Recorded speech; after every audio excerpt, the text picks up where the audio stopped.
Hello and welcome back to another episode of Thrift Box, a series in which I take a look at a toy that I've acquired secondhand and tell you the story behind it. What's coming out of the Thrift Box today?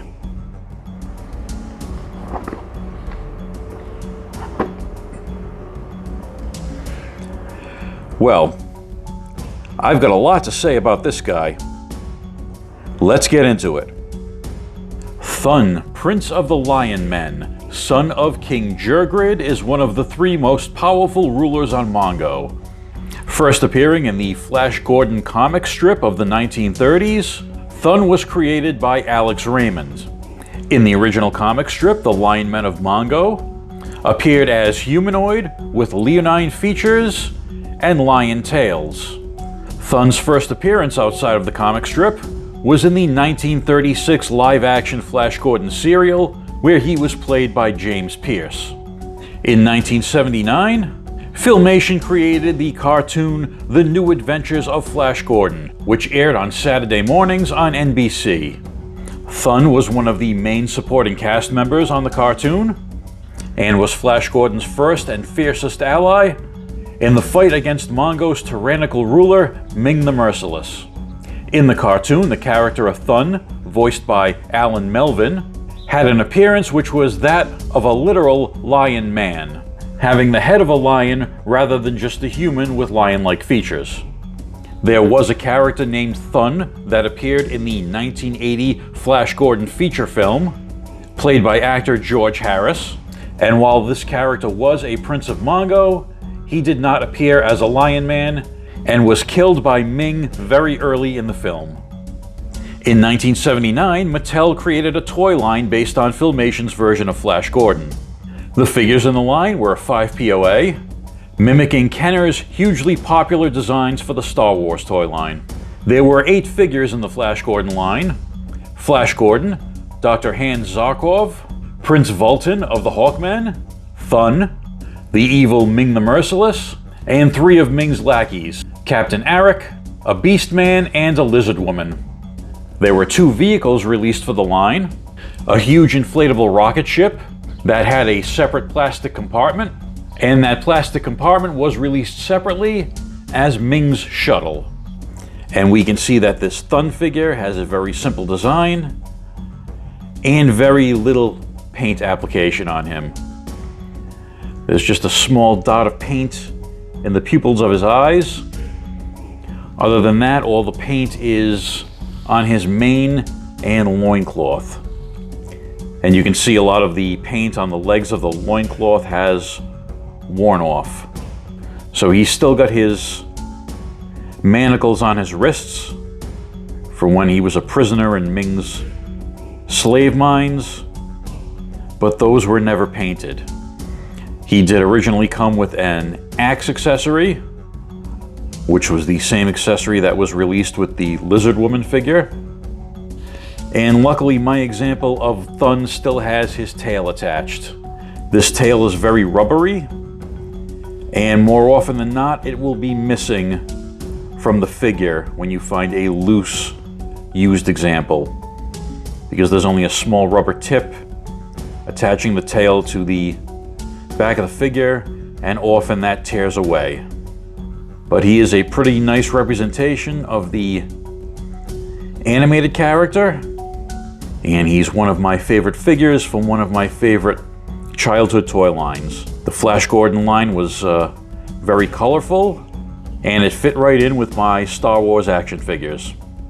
Recently, Boss Fight Studio released a new version of Thun in their Power Stars line, which mimic the old Kenner Superpowers toys. As you can see, this Thun is a bit larger than the Mattel original, and it also more closely resembles the original comic strip character rather than the Filmation animation version. In 2022, NECA released 7-inch scale figures of Flash Gordon and Ming, modeled after the Filmation cartoon and the original Mattel toys. As you can see, these 2 figures were released on very nice reproductions of the original Mattel backer card. And that card and that artwork is one of my favorites of all time. As you can see, they have all 8 figures that were in the original series, done in their Filmation style artwork, with a really great reproduction of the original Filmation logo, and some of the artwork for Mongo. One of the things that's always puzzled me about the original Mattel toy line was how it even existed. Let me explain. In the United States back in 1968, an organization called ACT, Action for Children's Television, lobbied the US government to put regulations in place pertaining to children's programming. This limited the amount of advertising you could show in a 30-minute block of programming aimed at children. So if you tried to create a Saturday morning cartoon based on a product, that would not be allowed according to the regulations put in place by the FCC, the Federal Communications Commission, which is the government body that regulates what can be shown on the public airwaves in the US. Throughout the 1970s, many popular toy lines were based either on feature films, like Star Wars or the Planet of the Apes series, or prime-time programming that was not specifically targeted at children, such as The $6 Million Man, Chips, and The Dukes of Hazzard. Those FCC regulations remained in place until 1981, when the administration of President Ronald Reagan took over. During that time, those regulations were lifted, which led to the explosion of toy-based cartoons in the 1980s. So then how did a Mattel toy line based on a Saturday morning cartoon exist in 1979? The answer to that is, I don't think it did. Filmation's Flash Gordon actually started out as an animated feature film called Flash Gordon: The Greatest Adventure of All. The feature film was being sold to NBC, but when Filmation showed NBC the results of their work, NBC was so impressed that they commissioned it as a Saturday morning cartoon series. Filmation reworked the story and reused some of the animation from the film in the first season of the Saturday morning show. When the cartoon debuted on NBC, it was called The New Adventures of Flash Gordon. And there were several differences between the original feature film and the Saturday morning cartoon.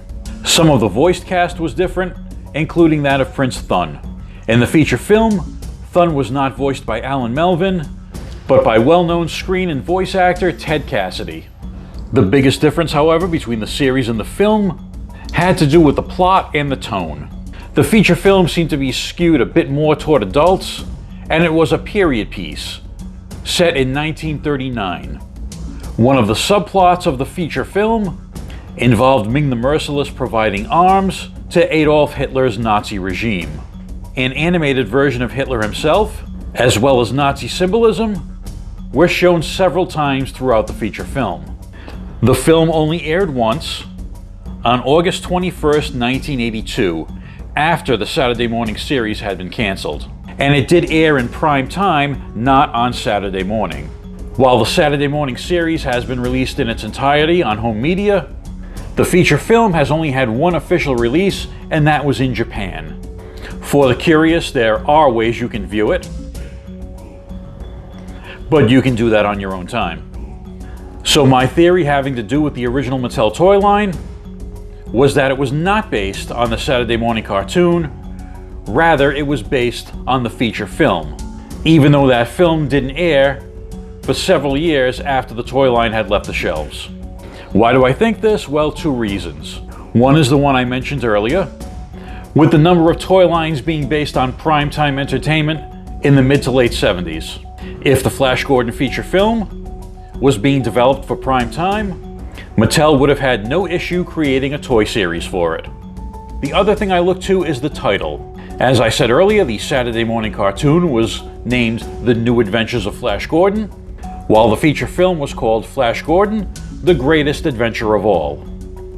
And as we can see on this reproduction of the original Mattel card art, it says Flash Gordon: The Greatest Adventure of All.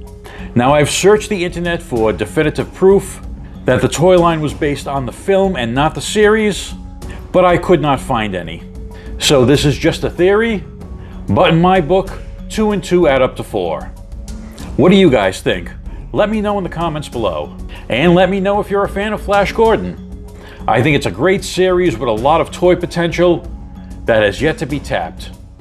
So thanks for watching this episode of Thrift Box, and I'll see you in the next video.